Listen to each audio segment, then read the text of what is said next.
스토리 1. 레디트에 퇴학당한 대학생 여러분, 왜 퇴학당했나요? 저는 특히 힘든 학기를 보냈고, 이전 학기 일정이 너무 바빠서 일주일 만에 그만두었던 과목에서 D를 받았습니다. 그런 다음 학과 규칙에 따라 학점을 받기 위해 한 과목을 2번 이상 수강할 수 없고, 그만두는 것도 포함해서요. 그래서 전공에서 퇴학당했습니다. 당시 졸업까지 14시간 남았습니다. 학업 상담자는 전공을 바꿀 수 있다고 했습니다. 즉, 기본적으로 대학을 처음부터 다시 시작하거나 1년 동안 쉬었다가 보호 관찰을 받고 다시 돌아올 수 있다는 뜻입니다. 그래서 제가 엄밀히 말하면 퇴학당한 것은 아니지만 비자발적인 갭이어를 보내고 있는 겁니다. 스토리 2. 제 룸메이트는 기본적으로 수업에 가지 않아서 퇴학당했습니다. 중요한 시험이 있을 때도요.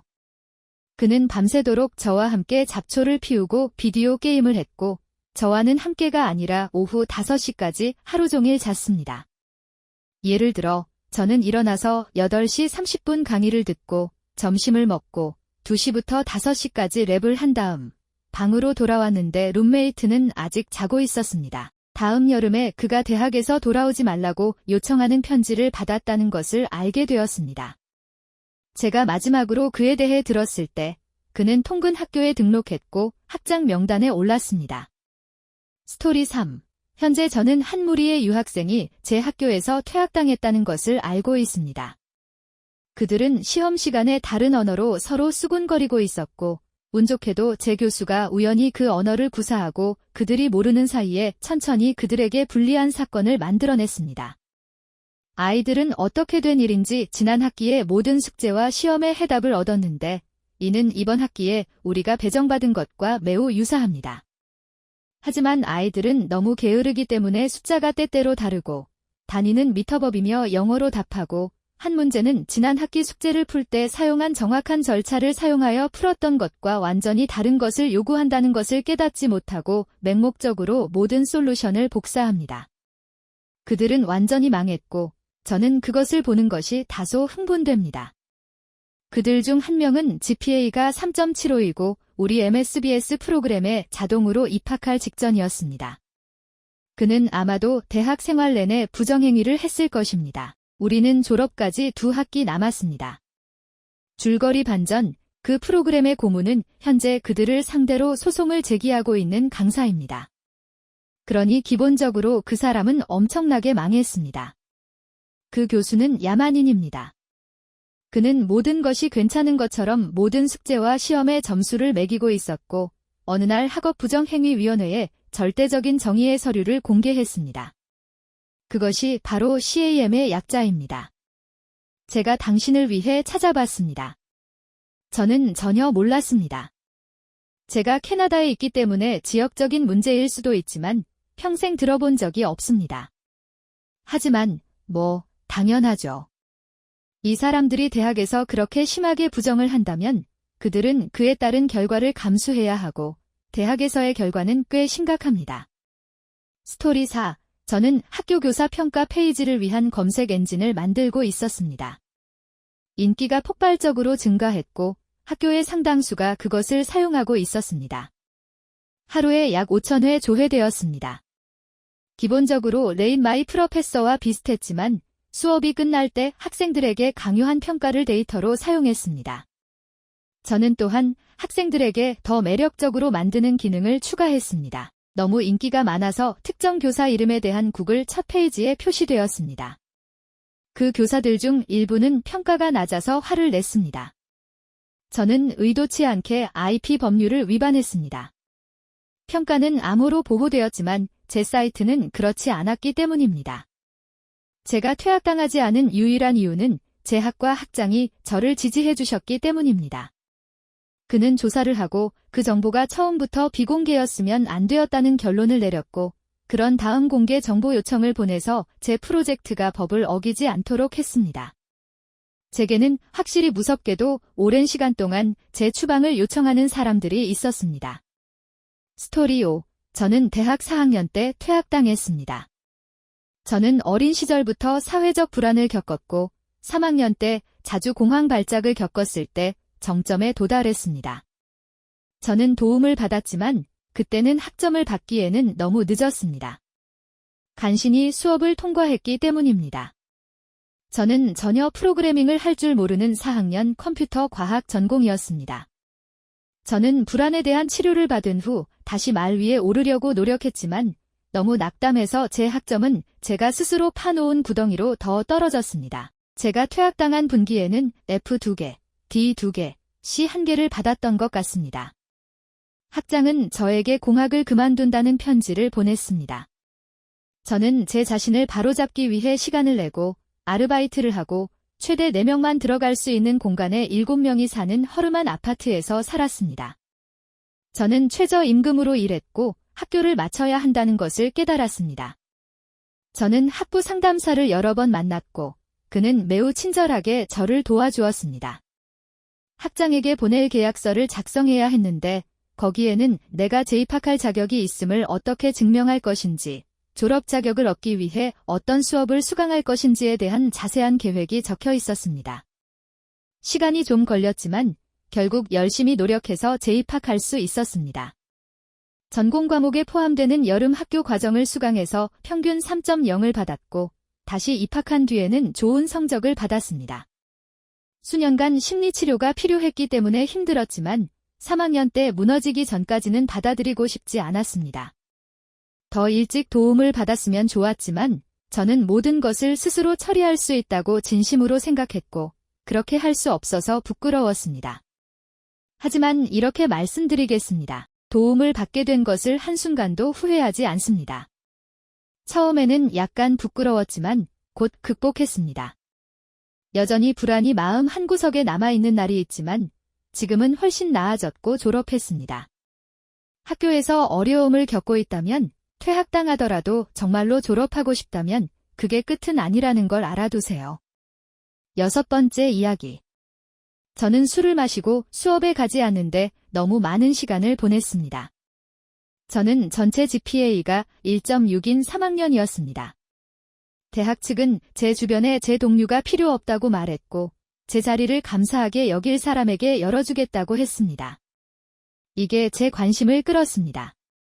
학장님께 가서 몇 시간 동안 이야기를 나누며 다시 들어오려고 했습니다. 학장은 아니라고 하셨고 20명 중 19명은 다시 같은 일을 한다고 했습니다. 저는 제가 예외일 거라고 말씀드렸습니다. 학장은 제게 또 한 번의 기회를 주셨습니다. 그때부터 매 학기 4.0이었습니다. 마침내 GPA를 2.5 이상으로 올려서 졸업할 수 있었습니다. 학장실로 돌아가서 감사 인사를 드리고 제가 20명 중 1명이라고 말씀드렸습니다. 7번째 이야기. 대학의 공과대학에서 경쟁 수준 이하로 GPA가 떨어져서 퇴학당했습니다. 다른 학교로 전학할 수 있는 옵션이 주어졌습니다. 그들은 인문학을 전공하거나 퇴학당할 것을 권고했습니다. 다행히도 저는 이런 일이 일어나기 전에 정규직으로 채용해줄 의향이 있는 이전 여름에 취직한 직장이 있었기 때문에 퇴학 처분을 받고 정규직으로 일하게 되었습니다. 그 이후로 저는 자격증을 취득하고 무역 분야에서 일하며 제 자신은 꽤 잘 해내고 있습니다. 그러니 좋아요. 편집, 많은 사람들이 비슷한 질문을 했습니다. 여기서 답변해 드리겠습니다. 저는 GPA 2.9로 졸업했습니다. 장학금도 제공했기 때문에 제가 있던 프로그램에 계속 다니려면 3.25를 유지해야 했습니다. 장학금 없이는 학교를 다닐 수 없었습니다. 저는 프로그래밍에 중점을 둔 무역 분야의 HVAC에 들어갔습니다. 사람들이 진정으로 호기심이 있다면 무역 분야를 살펴보는 것을 적극 권장합니다. 어떤 사람들은 대학에 적합하지 않습니다. 그들이 똑똑하지 않다고 말하는 것은 아닙니다. 예를 들어 저는 GPA 4.45로 고등학교를 졸업하고 졸업생 대표로 졸업했지만 어떤 두뇌는 4년 이상 책상에 앉아 공부하기에 적합하지 않습니다. 하위 계층의 직업이라는 오명이 있지만 그것 때문에 멈추지 마세요. 저는 일한 지 1년 반 만에 학자금 대출을 갚았고 23살에 첫 집을 사고 싶습니다. 기술 교육을 받거나 인기 있는 직업에 종사한다고 가정하면 무역은 매우 좋은 급여를 줍니다. 무역에 종사한 지 3년이 조금 넘었지만 연봉은 48,000달러가 조금 넘습니다. 여전히 견습생입니다. 또한 인문학을 비난하는 것은 아닙니다. 제 동생이 그 길을 갔고 그는 제가 아는 사람 중에서 가장 똑똑한 사람 중 하나입니다. 저는 기계에 관심이 있을 뿐이고 그 방향으로 가는 것은 낭비였을 것입니다. 스토리 8. 90년대에 처음 대학에 갔을 때 퇴학당했어요. 오리엔테이션 날 우리가 형제회 앞을 지나갔을 때 아빠가 엄청 흥분했던 걸 기억해요. 아빠는 파이 카파타우로 걸어갔어요. 그들은 꽤 멋졌고 나한테 관심이 있는 척했어요. 다른 곳은 둘러보지도 않았어요. 하필이면 저는 17살이었고 겁이 났어요. 저는 그들을 재빨리 데려갔고 그들은 엄청난 파티광들이었어요. 저는 학교에서 40분 거리에 살고 일했고 지금까지는 집에 여자친구가 있었잖아요. 그렇죠? 그래서 저는 모든 수업을 오전 7시부터 11시까지 예약했어요. 오전 5시에 일어나서 차를 몰고 학교에 가서 천석 규모의 강의실에서 집중하는 게 힘들었기 때문에 저는 형제회 집에 머물며 수업을 무시하기 시작했어요. 첫 학기에 저는 0.0을 받았어요. 그 다음에는 3.3을 받았고 하나는 D였습니다. 그 해에 학교에서 퇴학당한 사람은 저 혼자가 아니었습니다. 저와 다른 4명이 가장 낮은 GPA를 놓고 경쟁했습니다. 정말 엄청난 낭비였습니다. 젊은이들에게 대학을 낭비하는 건 어리석은 일입니다. 저는 30대에 다시 돌아가서 학위를 받았지만 엉터리 사람들을 위해 엉터리 일을 하면서 엄청난 시간을 낭비했습니다. 스토리 9. 저는 3년 전에 졸업 예정일 2주 전에 소규모 사립인문학대학에서 퇴학당했습니다. 저는 컴퓨터 과학 전공으로 고급 알고리즘 수업을 듣고 있었고 교수님은 기말고사 대신 매우 틈새적인 학문 분야에 대한 대규모 연구 프로젝트를 내주셨습니다.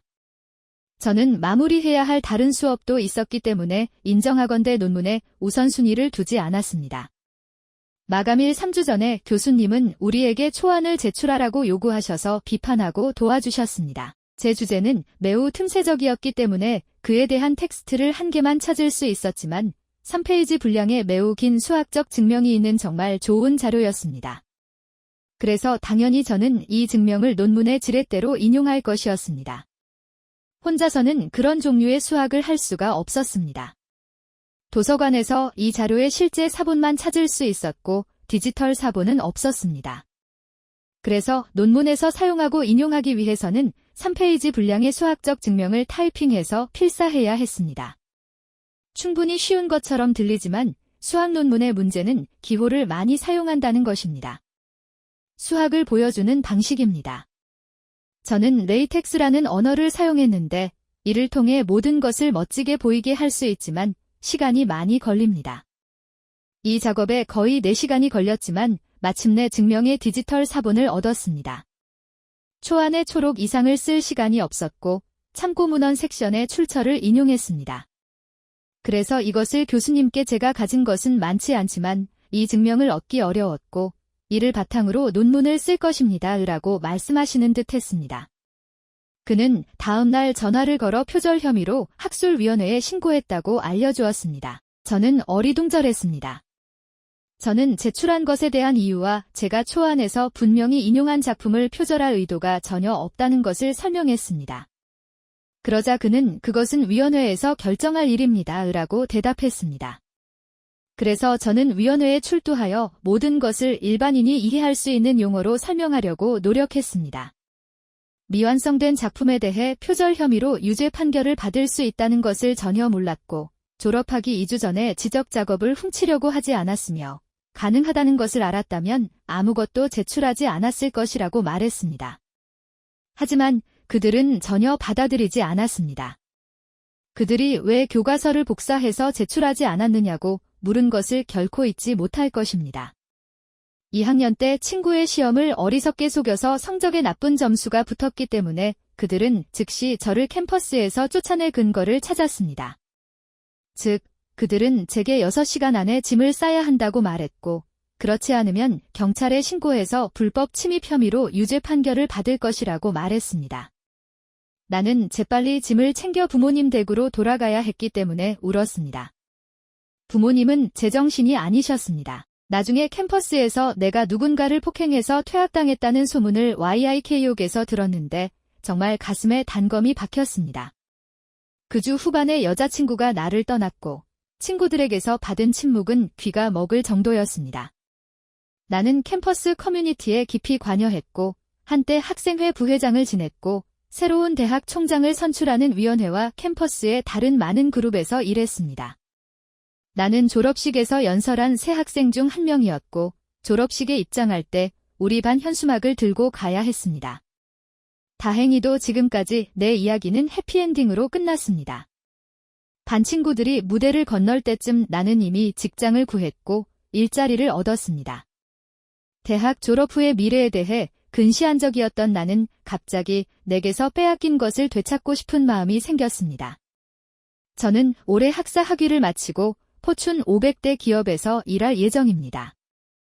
저는 저를 잘 모르는 사람에게 이 이야기를 한 번도 한 적이 없고 이 문제와 학대하는 전 여자친구에 대한 고민을 전문 상담사와 이야기하는데 주저하고 있습니다. 아마도 제가 해야 할 일일 겁니다. 언젠가는 모든 것을 잃어도 인내하고 재건할 수 있다는 것을 증명할 수 있기를 바랍니다. 매년 4월 25일, 그들이 저를 퇴학시킨 날, 저는 다시는 그런 일이 일어나지 않도록 하겠다고 다짐하며 좋은 레스토랑에 갑니다. 스토리 10. 수업 시간에 저보다 몇 살 어린 교수님을 멍청이라고 불렀습니다. 제가 왜 그렇게 오랜만에 대학에 돌아오는지에 대한 농담을 한 거였거든요. 저는 아프가니스탄에서 군 복무를 했지만 항소에서 이겼습니다. 상황에 대한 작은 배경 스토리를 편집합니다. 저희는 제가 다른 사람보다 거의 10년이나 나이가 많은 그룹 프로젝트를 맡았습니다.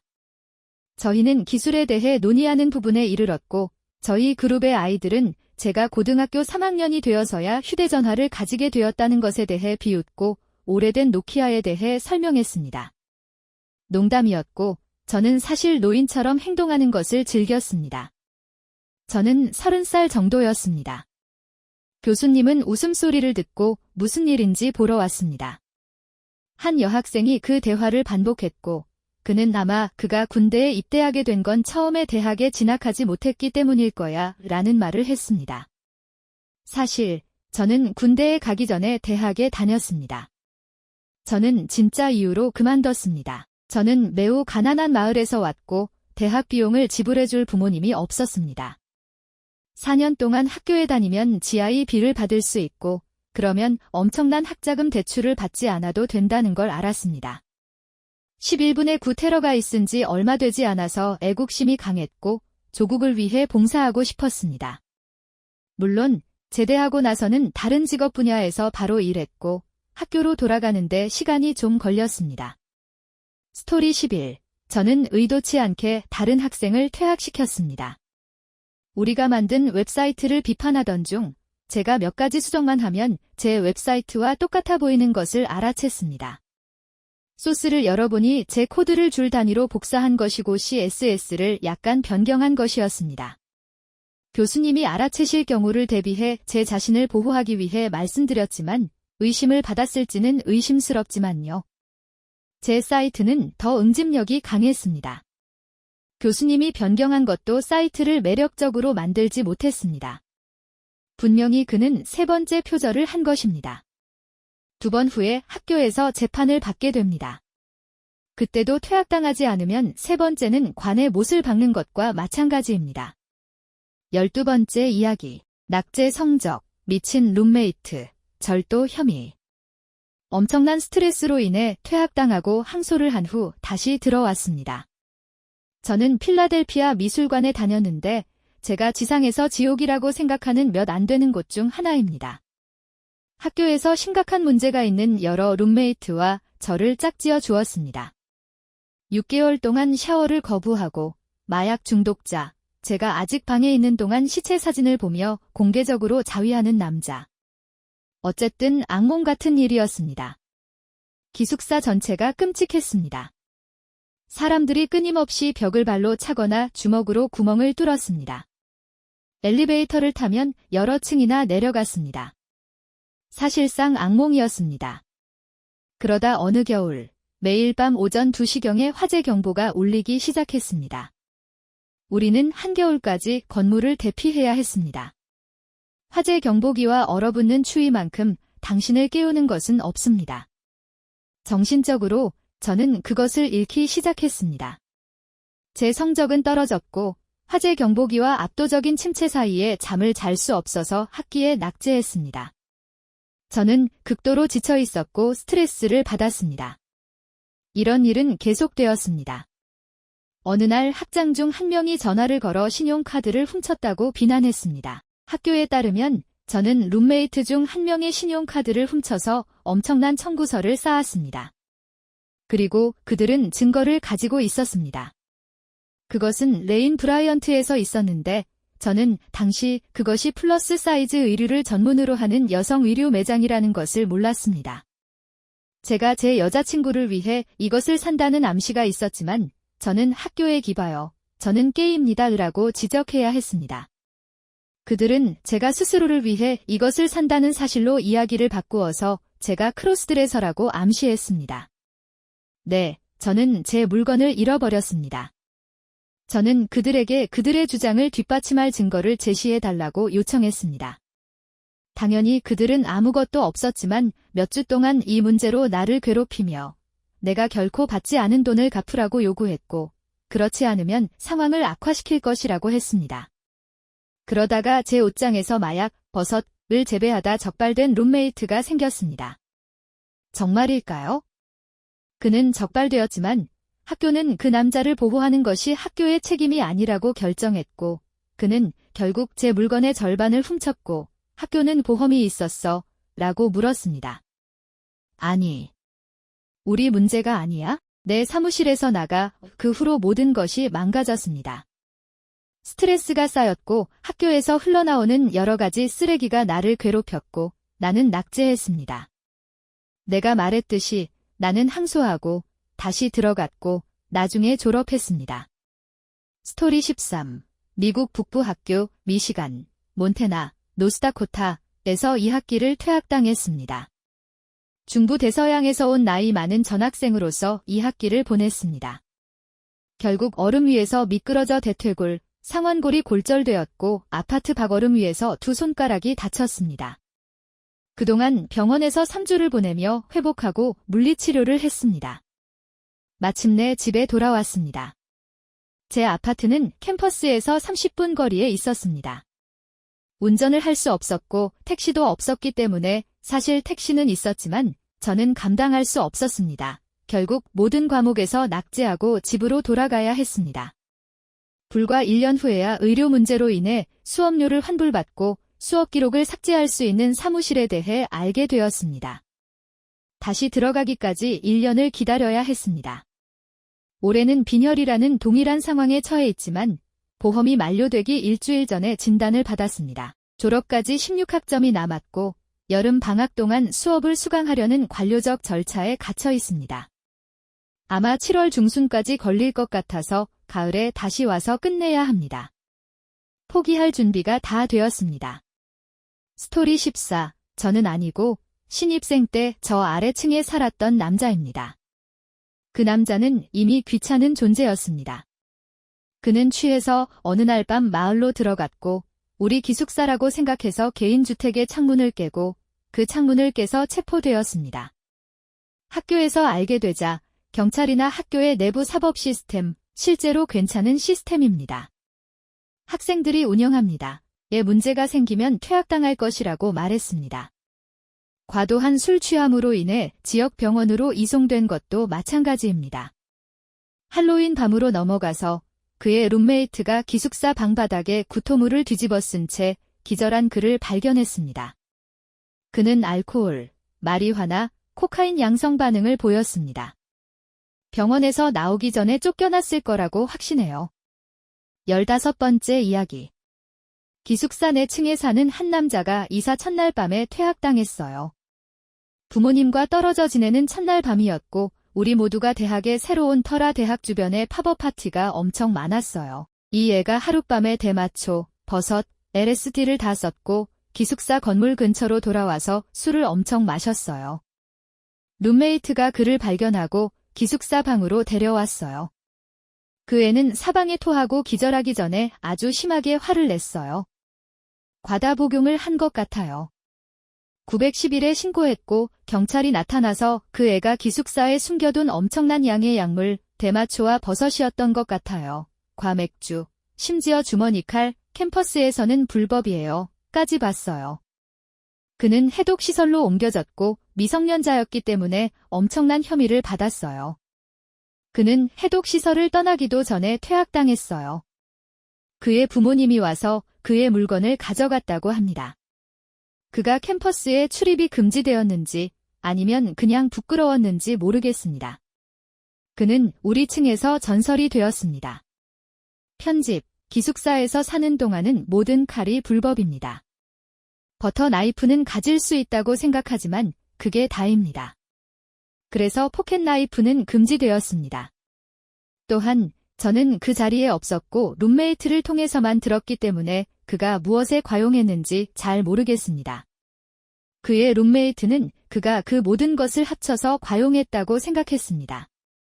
네, 그냥 술을 많이 마셨기 때문일 수도 있습니다. 제가 아는 약물과 그런 것들의 조합에 따르면 과용했을 가능성은 낮습니다. 아마 모든 것을 섞고 술을 많이 마셔서 나쁜 반응이 있었을 테지만 제가 과용이라고 분류할 만한 것은 아닙니다. 저는 그렇게 생각하지 않습니다. 그게 요점이 아닙니다. 요점은 그 애가 너무 심하게 했다는 것입니다. 이사 첫날 밤, 그는 그것에 천천히 들어가고 싶어 하지도 않았습니다. 그는 바로 뛰어들었고 저는 그가 깊은 곳으로 뛰어들었다는 말을 하는 게 아닙니다. 그는 아래에 상어와 피라냐가 있는 바다로 뛰어들었습니다. 피라냐는 바다에 있지 않을 겁니다. 그렇죠? 저는 그것의 물류에 휘말리고 있습니다. 기본적으로 그는 뛰어들어서 즉시 죽었습니다. 스토리 16. 여기 있습니다. 저는 2006년부터 2009년까지 BYU에 다녔습니다. 모르는 사람들을 위해 말씀드리자면 BYU는 꽤나 미친 규칙이 있는 엄청나게 종교적인 학교입니다. 그중 하나가 명예 규정입니다. 최근에 뉴스에 나왔기 때문에 그 규정에 대해 자세히 설명하지는 않겠지만 요점은 이렇습니다. 대학에서 재밌다고 생각하는 일은 하지 마세요. 어쨌든 저는 졸업반이 되었고 파티를 열었습니다. 저는 솔트레이크에 있는 파티광 중 한 명이었고 주말 내내 미친 듯이 놀다가는 아무 일도 없었던 척했습니다. 파티는 대단했습니다. 남녀 비율이 대단했고 사람들이 짝을 이루기 시작했습니다. 한 여자가 술에 취해 룸메이트에게 문자를 보냈고 술 취한 여자가 하는 전형적인 짓거리였고 제가 알기도 전에 교회 지도자의 전화를 13번이나 놓쳤습니다. 어쨌든요. 우리 모두는 이런 일이 일어날 거라는 걸 어느 순간 알고 있었습니다. 월요일이 돌아오고 나는 마치 고등학교 시절처럼 수업에서 끌려 나왔다. 나는 명예규약 사무실로 끌려갔다. 농담이 아니라 BYU에는 술 마시지 않기, 섹스하지 않기, 부정행위하지 않기, 교회에 꼭 가도록 하는 것을 시행하는 사무실이 있다. 나는 무슨 일이 일어날지 잘 알고 사무실에 앉았다. 그 남자가 파티에 누가 왔는지 물었는데 이상하다고 생각했다. 문자를 보내던 그 여자는 그 혼란 속에서 내 이름만 기억했고 불려 나온 사람은 나 혼자였다. 나는 학교의 파티에 누가 연루되었는지 말하고 학교에 남을지 말하지 않고 퇴학당할지 선택할 수 있었다. 그때 나는 화가 났다. 오로지 그리스도, 선택, 회개에만 초점을 맞춘 종교가 다른 사람들에게 고백을 강요하라고 하는 거야?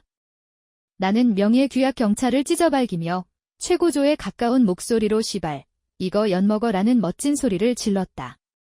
그 후 저는 캠퍼스에서 끌려나와 짐을 챙겨서 떠나라는 말을 들었습니다. 하지만 결국에는 꽤 잘 풀렸습니다. 스토리 17. 고등학교에서 매우 좋은 성적을 거두었습니다. GPA 4.8, JROTC 4년, 사회봉사 100시간 이상, 2년 동안 풋볼을 했고 지난 2년 동안 하키를 했으며 하키 마지막 시즌에는 팀장으로 임명되었습니다. 3년 육군 ROTC 장학금을 받았습니다. 그리고 신입생 5주차에 어머니가 갑자기 돌아가셨습니다. 2주 반 동안 집에 있다가 학교로 돌아왔는데 교수님들은 전혀 신경 쓰지 않았습니다. ROTC와 프랑스어를 제외한 모든 과목에서 낙제했고 D를 받았지만 D는 학위를 받을 수 있지 않나요? 1학기가 끝나고 학업심사 때 제가 그 이유를 말했을 때 그들은 말 그대로 저를 비웃었습니다. 2학기가 끝나고 GPA를 2.0으로 올리지 못한 후 제 잘못이었고 거기에 갈 의지가 없었고 꽤 우울했어요. 퇴학당하고 장학금도 잃었고 엄마한테도 그 문제에 대해 말할 수 없었어요. 사립대학은 여디나 먹으세요.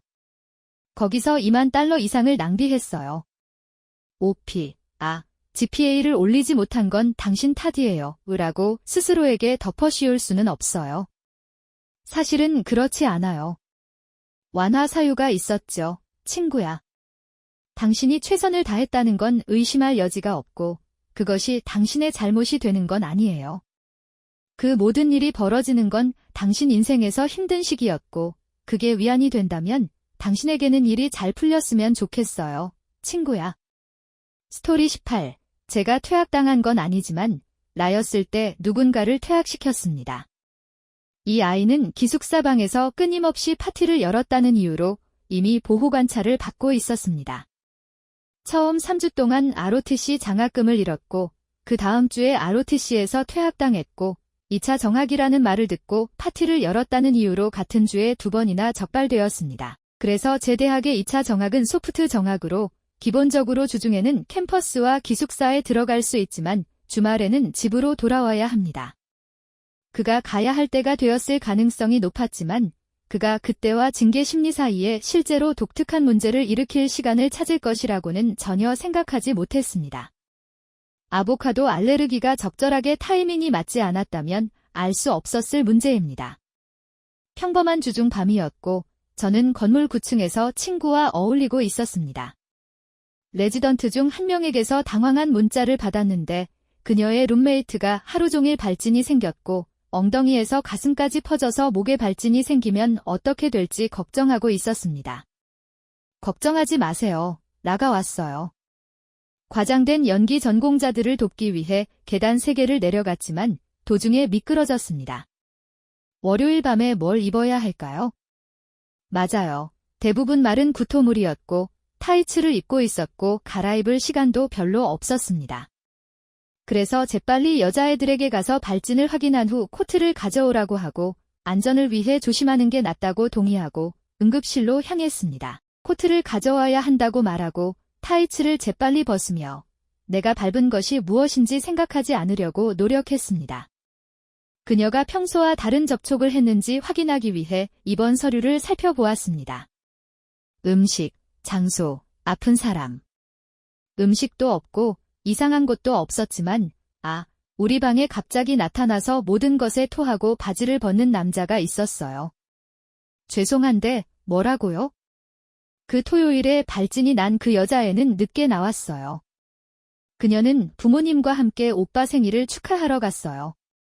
그녀의 룸메이트는 그녀가 열쇠를 잊어버렸고 오전 1시 이후에야 돌아올 거라는 문자를 받고 나서 문을 잠그지 않은 채로 두었어요. 12시 30분쯤에 그녀는 문이 열리는 소리를 듣고 룸메이트가 일찍 집에 온 줄 알았어요. 얼마 지나지 않아 룸메이트가 집에 와서 윗침대에 있는 여자애에게 문자를 보냈어요. 누군가가 이미 그녀의 침대에 있었기 때문이에요. 윗침대는 이제 그녀가 저예산 공포영화에 나온 줄 알고 고함을 지르기 시작했어요. 이것은 그녀의 침대 친구를 화나게 하고 혼란스럽게 할 뿐이었어요.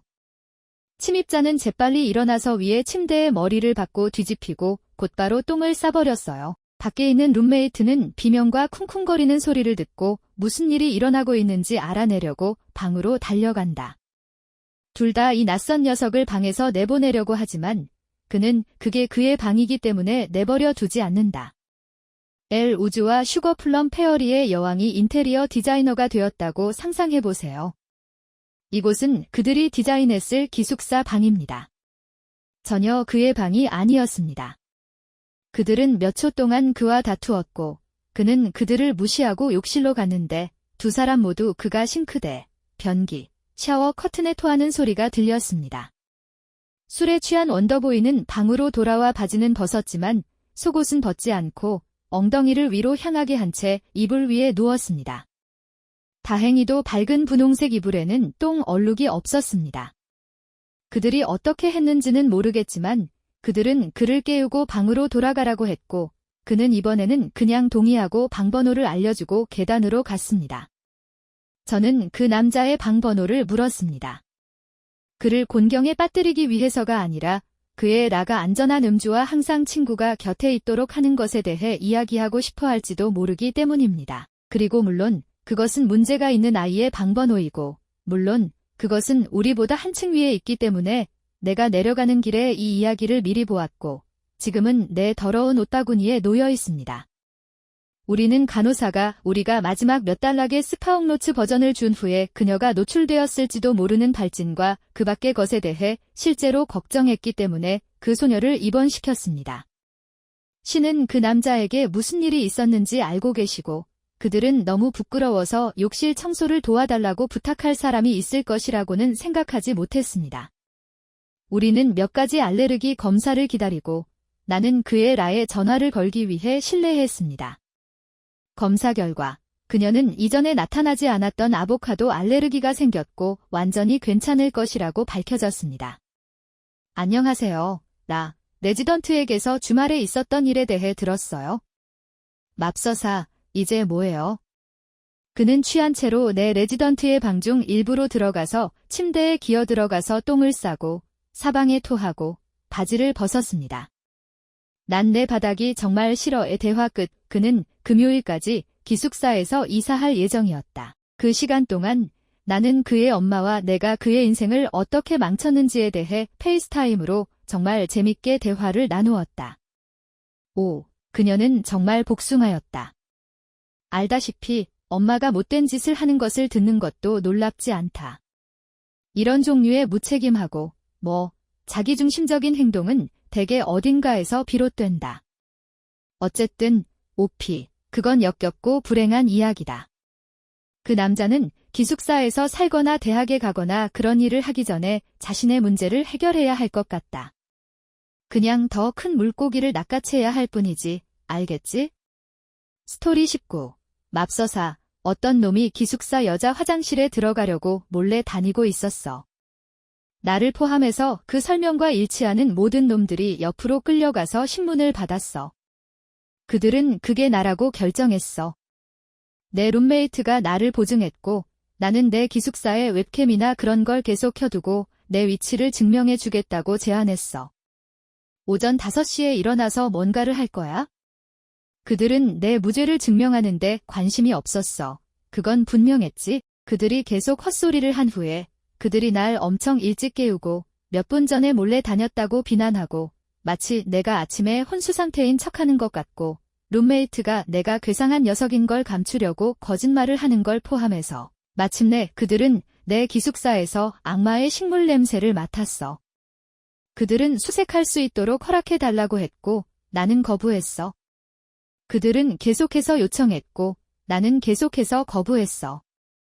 마침내 그들은 그냥 보고서에 내가 허락했다고 거짓말을 하기로 결정했고 그들은 떠났어. 그들은 내 잡초, 몇 달 동안 가지고 있던 버섯, 그리고 내 친구가 생일 선물로 얼마 전에 준 서랍 속에 숨겨져 있던 자물쇠 따기 키트를 찾아냈어. 대박이었어. 분명 나는 사람들이 방 안에 있는 엄청나게 많은 기숙사에서 몰래 돌아다니며 문 자물쇠를 따고 있었고 100명 가까이 있는 여성을 폭행하고 살해할 목적이었어. 그래, 정말 대단해. 마약과 자물쇠 따개 소지 혐의로 중범죄를 저질렀어. 진짜 캘리포니아에서 중범죄야. 그리고 나는 그날 밤을 감옥에서 보냈어. 돌아갈 수 없었지만 엿이나 먹어. 나는 어차피 바로 그곳에 가서 하루 종일 잤어. 너무 피곤해서. 그리고 나는 퇴학당했어. 이제 결정적인 것은 나는 전 학생으로서 재신청을 했다는 거야. 그들은 그것에 대한 특별 조치가 있었고 내 성적이 좋았기 때문에 그들은 나를 다시 받아줬어. 나는 물리학 학사 학위를 받고 수학을 부전공으로 그곳을 졸업했어. 내가 바랄 수 있는 최고의 복수였어. 엿이나 먹어.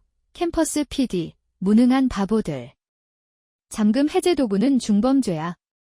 마약은, 그래, 알았어. 개인적으로는 꼭 동의하는 건 아니지만, 여기서는 그 문제에 대해 이야기하지 않을 거야. 하지만 잠금 해제 도구는 취미로 할 수 있을 거라고 생각했어. 결국 마약도 취미가 될 수 있겠지만, 내 말은 알겠지? 어쨌든, 오피, 거짓으로 고소당하는 건 정말 지치는 소리야. 정말 화가 나을 대학에서 퇴학당하는 걸 상상할 수 있을 뿐이야. 하지만 진짜 최고의 복수를 축하해, 성공. 어쨌든, 오늘의 이야기는 여기까지. 시청해주셔서 정말 감사합니다. 어디에 계시든 멋진 하루나 밤 보내시길 바라며 다음 시간에 뵙겠습니다.